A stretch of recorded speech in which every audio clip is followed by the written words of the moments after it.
многие клубы, ну не многие, я бы сказал, все клубы в NBA, они занимаются со своими ближайшими в своем ареале, где есть клуб, они обязательно должны быть социальными. Они идут в школы, они идут там, в университеты, они кормят даже иногда безхатченки.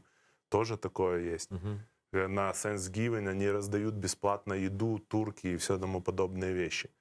И так вот складывается позитивный имидж о клубе, При том, о что это игроках. частный бизнес, абсолютно никак не связанный с государством, ни с кем. Смотри, в Америке уже давно пришли к тому, что бизнес должен быть социально ответственный. Мгм. Они понимают, что если ты заработал Делись. что-то, ты должен дать и инвестировать в общество. Потому что если ты не будешь инвестировать в общество, то твоя компания просто исчезнет там через 5 лет.